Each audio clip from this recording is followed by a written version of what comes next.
आप सभी प्रिय मित्रों का हार्दिक स्वागत है। आप देख रहे हैं हमारा यूट्यूब चैनल आस्था का केंद्र। मन में आज इतनी सुंदर भावना याद बना कि वो आएगो और अपने मुंह से हमको काकी काकी कह के पुकारे गो कितना अच्छे लागे हुआ हमको जब काकी बोले सुख तो अच्छे लागे। आई भावना सेवा स्नान कर रही तब तक तो कन्वा आए हो। ओ काका विदुर जी कहाँ है काका? जो सुना बिजरानी ने तो उनके अंदर इतना भावना। अब बेचारी निर्वस्त्र कर रही है स्नान, सारी वस्त्र उतारे स्नान कर रही है। जैसे ही उन कन्वा की कान में आवाज पड़ी सारे वस्त्रों का त्याग करके निर्वस्त्र ही भाग पड़ी। हाँ कन्वा आ गए हो। दरवाजे पे आई और जो भगवान ने देखी हरे राम राम हमारी काकी की या तो भाव में भीग गई या तो भाव में भूल गई कि हम वक्त ना बने। लेकिन भगवान अपने भक्त का अपमान नहीं कर सकते। भगवान अपने भक्त का पल पल में उपकार ही करते हैं। उन भगवान ने अपना पीताम्बर उतार करके उन काकी को उधार दिया, क्योंकि भगवान आपका कोई उधार नहीं रखेंगे। भगवान जब भगवान को याद करोगे तो याद शब्द का उल्टा क्या होता है जरा बताओ। याद शब्द का उल्टा क्या होता है माइक पे बताओ। दया। जब भगवान को याद करोगे तो भगवान तुम पर दया कर देंगे, उलट के दे देंगे तुरंत। और भला शब्द का उल्टा क्या होता है? तो जब किसी का भला करोगे तो तुरंत भला का उल्टा होता है लाभ। और जब भगवान से मिलने का तुम दावा करोगे, भगवान से मिलने का दावा करोगे तो दावा का उल्टा क्या होता है? वादा। तो भगवान तुमको पल पल पर रक्षा करने का वादा करेंगे। बोलो राधे राधे। तो भगवान कोई चीज उधार नहीं रखते, क्योंकि एक बार जब शिशुपाल का वध करते समय उनकी उंगली में तो चीर लग गई। चीर क्या लगना तो लीला थी। तो जब चीर लग गई उंगली से खून टपकने लगा तो उसी सभा में सत्यभामा बैठी है, रुक्मिणी जी बैठी है, लक्ष्मणा बैठी है, जाम्बवती बैठी है, सत्या बैठी है, नग्नजिति बैठी है, भद्रा बैठी है, सब बैठी है। लेकिन अब किसी के मन में ये नहीं आ पा रहा कि चित बांध दें। शोक सत्यभामा की और रुक्मिणी दौड़ी धाए, उंगली में बांधने ही तो चीर कहां से आए? सब नए नए कपड़े कौन फाड़ दे? लेकिन उसी सभा में बैठी है परम सौभाग्यवती द्रौपदी जी, जो भगवान की मामूली बहन है। तो जब द्रौपदी जी ने देखा तब तक देवी द्रौपदी ने देखे यदुवीर। द्रौपदी जी ने देखा अपने भैया कृष्ण की उंगली से खून निकलते हुए तो तुरंत बढ़ाकर हाथ से फाड़े अपनों चीर, अपनी सुंदर सुंदर नई साड़ी को फाड़ डाला और उससे चीर निकाल लिया। चीर निकाल करके उंगली में बांधने लगे। भगवान ने कहा बहन तुमने मेरी इस छोटी सी पीड़ा के लिए अपनी कीमती साड़ी फाड़ दी। द्रौपदी ने कहा भैया ये तो साड़ी है। द्रौपदी ने जो जवाब दिया, भैया प्यारे घनश्याम यदि काम आवे आपके, प्यारे घनश्याम यदि काम आवे आपके तो काट दूं नसों को, ये तो रेशम के धागे हैं। अगर आपके काम मेरी नसें आ जाए तो उनको भी मैं निकाल दूं। प्यारे घनश्याम यदि काम आवे आपके तो काट दूं नसों को, ये तो रेशम के धागे हैं रेशम के, जिनका ना मोल यहाँ ना दुल्हन के तागे ना दूल्हा के तागे हैं। और सुनो मैंने नहीं फाड़ा चीर, ये चीर मैंने नहीं पाया। ये जो कपड़े के धागे हैं इनको ही आपकी पीड़ा बर्दाश्त नहीं हुई। मैंने नहीं फाड़ा चीर, पीर देखकर अधीर हो। धागे ही स्वयं चीर छोड़ भागे हैं। ये धागे अपने आप भागे, लेकिन है वो अभागे। वास्तव में वो धागे अभागे हैं, है वो अभागे जो बढ़े नहीं आगे। भाग जागे उन्हीं के जो उंगली पे लागे हैं, वही भाग्यवान धागे हैं। तो भगवान ने अपना पीताम्बर विदुरानी जी को उड़ा दिया। है हमारे वो आए आएगा सब ठीक हो गए। अरे काकी सब ठीक तो हो गए। सब ठीक तो हो गए, लेकिन अब हमें एक बात बताओ, मैं हमें भूख लग रही। भगवान लीलाधारी है ना, हमें तो भूख लग रही। अब काकी विधुरा नहीं करें तो क्या करें, क्योंकि घर में कछु खाने के ताई है ना है। और भगवान परीक्षा लगे, अरे विधुरानी जी ने पाटा उठाया, एक अनुआ यहाँ पे बैठ, यहाँ पे बैठ। अब पाटा लिए घूम रही ना है, यहाँ पे ना बैठे, यहाँ पे तो बिल्कुल खाली हो तू तो गोल मटोल लुढ़क जावे गेट ले तो यहाँ पे ना बैठ। अब दूसरी जगह या तो ऊंचो हो गए, यहाँ पे ना बैठ, कनुआ को लग जाए, नजर लग जाए, वहां कर वो गोल मटोल। इसी तरह सुखदेव जी कहते हैं उन विदुरानी जी ने अपने सारे आंगन का चक्कर लगवा दिया। और बुद्धिमान भक्त की ये पहचान है, भगवान से कहता कुछ नहीं, लेकिन अपनी बुद्धि से करवा सब लेता है। और अंत में पाटा डाला भी तो उल्टा डाल दिया, भगवान उसमें बैठ गए। अब काकी कछु खाएबे के ताई दे दे, भूख लग रही। लाला कछु खाएबे के ताई नाय होए, तेरे काका को पजलिया गए वहां से माखन मिश्री लाए है रहे, तो वही तो कहा को तो माखन मिश्री खूब भावे नाय काकी। या समय तो भूख लग रही, और भूख के समय माखन मिश्री याद ना आवे, भूख के सामने तो हमको कछु मिल जावे, हमारे तो चूहा कूदरे पेट में। अब तो विदुरानी जी बड़े अफसोस में, अब हम कहा करें। तब तक याद आई, हाँ कल मैंने केले तोड़े थे और वह केले रखे हैं, आधे पक्के हैं, कुछ कच्चे हैं, कुछ पक्के हैं, लेकिन भगवान को कच्चे पक्कों से कोई मतलब नहीं। अब विदुरानी जी उस केले की डलिया को ढलाई, और अब देखो भाव में उनके मुख को देख रही है, इतना डूब गई भाव में, इतना डूब गई भाव में। अब केले छील रही हैं और केले की गिरी तो बाहर फेंक रही, तथा केले के छिलके भगवान के मुख में दे रही।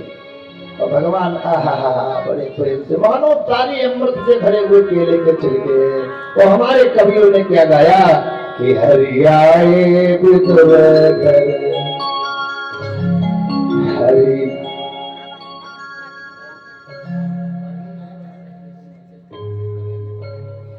हरि आए विदुर घर पाहुना, हरि आए विदुर घर पाहुना, हरि आए विदुर घर पाहुना, हरि आए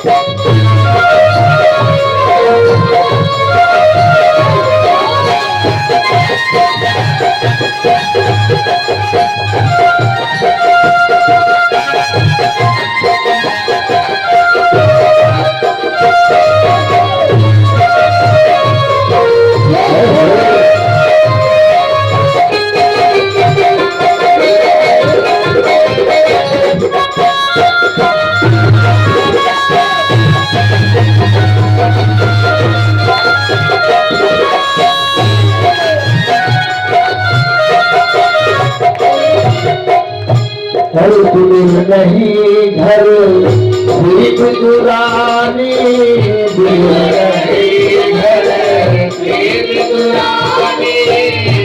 विदुर की नहीं है, विदुरानी की है। अभी देखा सारे पानी आ गए।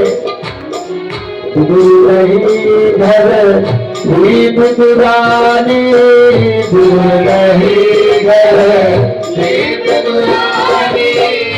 आवत देखो तारंग पानी, आवत देखो तारंग पानी, बन माही तब भूलिना समानी, बन माही तब भूलिना समानी।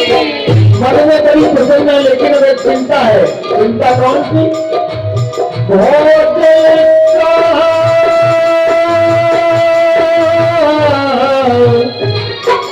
अरे भोजन का जेवाउला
घर में केले के फल रखे हैं तो दुलारी जी उठा लगी। अरे केले धरे रहे घर माई, केले धरे काको उठा लाई बिदुरानी, काको उठा लाई बिदुरानी। अब केले की टोकरी अच्छी है, उसको तो उठा लाए, लेकिन अब बुद्धि काम नहीं कर रही। गिरी गिरी अंगनामा फेंके, गिरी गिरी अंगनामा फेंके, गिरी गिरी अंगनामा फेंके,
भगवान बड़े प्रेम से खाए रहे। तब तक गुरु जी वो बदलिया से माता गुजरी लाई के आए, उन्होंने दरवाजे पर पुकारा, अरे ओ बिदुरानी, ओ बिदुरानी, ओ बिदुरानी। अब बिदुरानी जी का ध्यान बंद हुआ, भाग के आई को चिल्ला रहे थे, हमारे कान खोल रहे, गाय कुत्ती को तो चिल्ला रहे, अरे तुमको ना मालूम आज जमा करूंगा तुम्हारे घर पे आए मारो, अरे आए मारो नहीं आए गयो, आए गयो भारत तक तो हर अच्छी बात देखे चल के। अरे बिदुर जी बड़ी उल्लास से आए, लेकिन हाय हाय ये क्या, ऐसे ही देखा राम राम राम राम। बिदुरानी तुमने ये क्या कर दिया, तुम तो बिल्कुल समाज, तेरी बुद्धि कहाँ गई, तेरी बुद्धि में पत्थर पड़ गए। अब और कहेंगे पहली बार हमारे घर आए हो और वही तो तुमने उल्टे पाटा पे बैठा दियो और बाबे जा रहे तो तुम केले के छिलके गिरा रही, सब गिरी गिरी देखो छिलके धोखे लगा रहे और चारों दूध आतो सब पड़े। आप गुजरानी जी को तो आठ वैसे राम राम। बुजुर्ग जी ने कन्हैया से कही, लाला यहाँ की बातों में न दियो, या तो बिल्कुल अनपढ़ है, या तो कुछ मालूम ना है, लाला हम यह माखन मिश्री लाए हैं, या माखन मिश्री पावो। श्री सुखदेव जी कहते हैं चल उन बुजुर्ग जी ने माखन मिश्री कर गई और कन्हैया ने माखन मिश्री खाई। अब हंस के बोलने लगे, काका एक बात बोलूं तो बुरे बनाने लगे, तो काका क्या स्वाद हमको काशी के केले के छिलकन में आ रहे हो, क्या स्वाद तुम्हारी माखन मिश्री में आ रहे हो। और सुनो, बासी खुशी रूखे सूखे, बासी खुशी रूखे सूखे, बासी खुशी रूखे सूखे वादी हम सब गुरु की धावत भूखे हम सब श्याम धन धन बिटुरानी जो श्याम अरे भक्तों कमान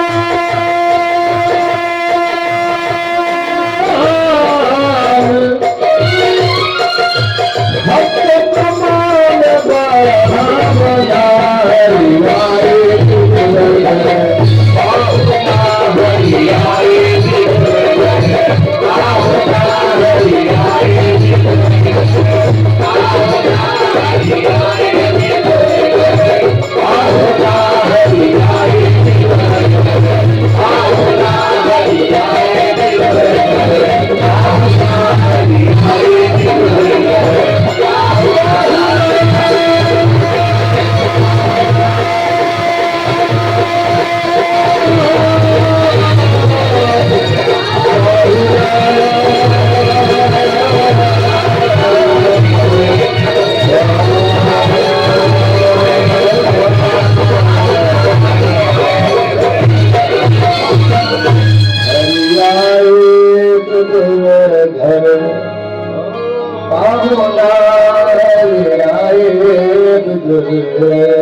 बोले भक्तोत्तर भगवान की भगवान से भाग्य होके भाई भगवान से काऊ ने पूछो लाला तुमको कब कब खाए में आनंद आयो तो उन लाला ने कही सुनो राम अवतार में जा साथ सबरी के बेल में आयो वास्ता हमको आज तक कब ना मिले और कृष्णावतार में जा साथ काकी जी के छिड़कन में आयो वास्ता हमको आज तक ना भाई भगवान भक्त विदुर है।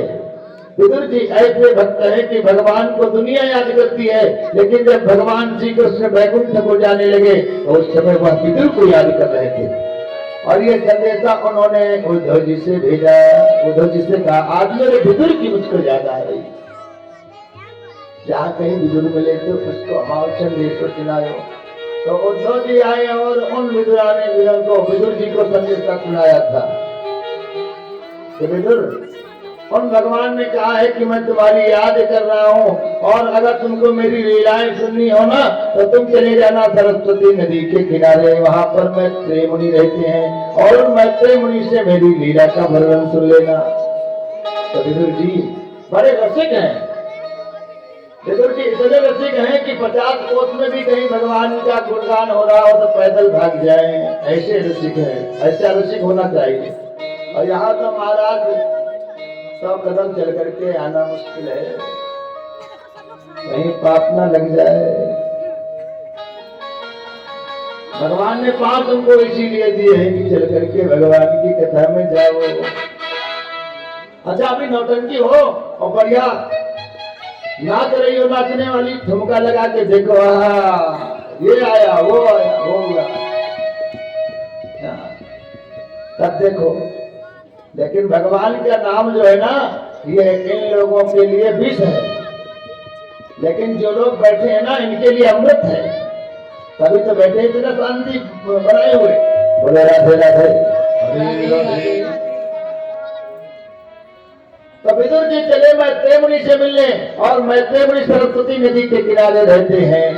अब जैसे मैत्रेय मुनि को देखा विदुर जी ने तो विदुर जी भी संत हैं और मैत्रेय मुनि भी संत हैं। इसका वर्णन परम श्रद्धेय पूज्यपाद आचार्य रामचंद्र डोंगरे जी महाराज ने कैसे किया।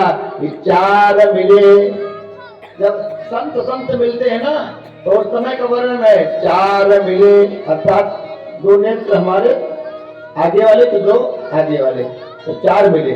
4 मिले 64 खिले, 32 दांत इधर खींच निकल आई और 32 दांत इधर खींच निकल आई, तो कितने हो गए 64। तो 4 मिले 64 खिले, 20 रहे कर जोर। 10 उंगलियां इधर 10 उंगलियां उधर। हरिजन ते हरिजन मिले, हरिजन माने भगवान का भक्त, भगवान के भक्त से भगवान का भक्त मिला तो बिहते 7 करोड़। 7 करोड़ मतलब एक प्राणी के, एक मनुष्य के शरीर में 3.5 करोड़ रोए होते हैं।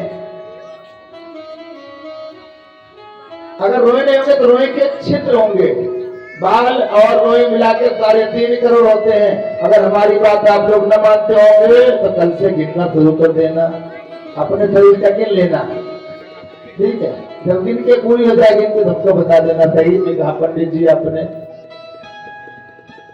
बोलो राधे राधे। राधे राधे। ये तो बात हंसने के लिए गए, लेकिन 3.5 करोड़ वाकई में रोए होते हैं। तो बीते 7 करोड़ अर्थात बीते तो खड़े हो गए। जब हम किसी अपने प्रेमी को देखते हैं या अपने हृदय के बिल्कुल सन्निकट वाले को देखते हैं तो हमारे रोए खड़े हो जाते हैं। पुलक नयन रोमावली ठाढ़ी। तो विदुर जी जो है ना, मैत्रेय जी को प्रणाम करते, मैत्रेय जी विदुर जी को प्रणाम करते हैं। तो मैत्रेय मुनि ने कहा, विदुर जी तुम्हारा आगमन कैसे हुआ, किस लिए हुआ? तो विदुर जी की आंखों में आंसू आ गए। प्रभु ये मत पूछो, बस मुझको हमारे प्रभु की सुंदर सुंदर लीलाएं, सुंदर सुंदर कथाएं सुना दीजिए। ये बताइए भगवान कब कब अवतरित हुए, कैसे कैसे अवतरित हुए और किन किन रूपों में अवतरित हुए, बस ये हमारी सुनने की इच्छा है। मैत्रेय मुनि ने कहा, वाह विदुर, उन प्रभु का गुणगान सुनने को कह रहे हैं तो उन प्रभु का अगर देखा जाए तो अवतार तो 10 हैं। अगर वेदों के प्रत्यक्ष में देखा जाए तो अवतार है 10, लेकिन भागवत जी में अवतार बताए गए 22, लेकिन कुछ लोग कहते हैं 24 अवतार, मुख्य 22 अवतार है। लेकिन अगर तत्व ज्ञानियों की बात पे ध्यान दिया जाए तो वह लोग कहते हैं हरि अनंत हरि कथा अधरता, हरि अनंत हरि कथा अधरता, हरि अनंत हरि कथा अधरता,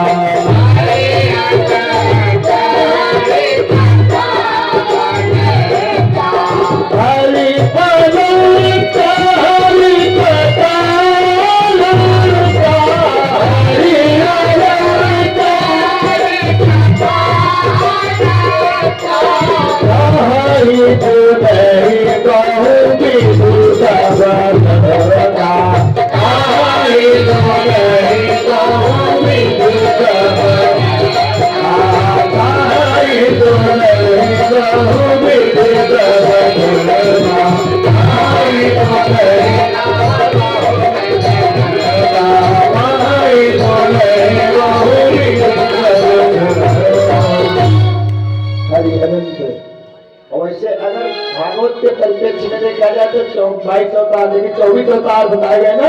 तो सबसे पहला अवतार है भगवान नर वो भरत सनंदन सनातन सनत कुमार का, और दूसरा अवतार है भगवान वाराह का, तीसरा अवतार है संत नारद का, चौथा अवतार है नर नारायण का, पांचवा अवतार है कपिल देव का, छठा अवतार है श्री दत्तात्रेय का, सातवां अवतार है श्री ऋषभदेव का, आठवां अवतार है श्री अग्निदेव का, नवा अवतार है श्री कुशदेव का, 10वां अवतार है श्री मत्स्यावतार, 11वां अवतार है कच्छपावतार, 12वां अवतार है धन्वंतरी अवतार, 13वां अवतार है मोहिनी अवतार, 14वां अवतार है नरसिंह अवतार, 15वां अवतार है वामन अवतार, 16वां अवतार है परशुराम अवतार, 17वां अवतार है व्यास जी का, 18वां अवतार है राम जी का, 19वां अवतार बलराम जी का, 20वां अवतार भगवान कृष्ण का, 21वां अवतार हरि का,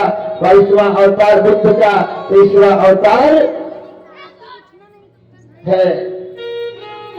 है गिरीश का, और 24वां अवतार भी हुआ नहीं है, होगा कल की अवतार।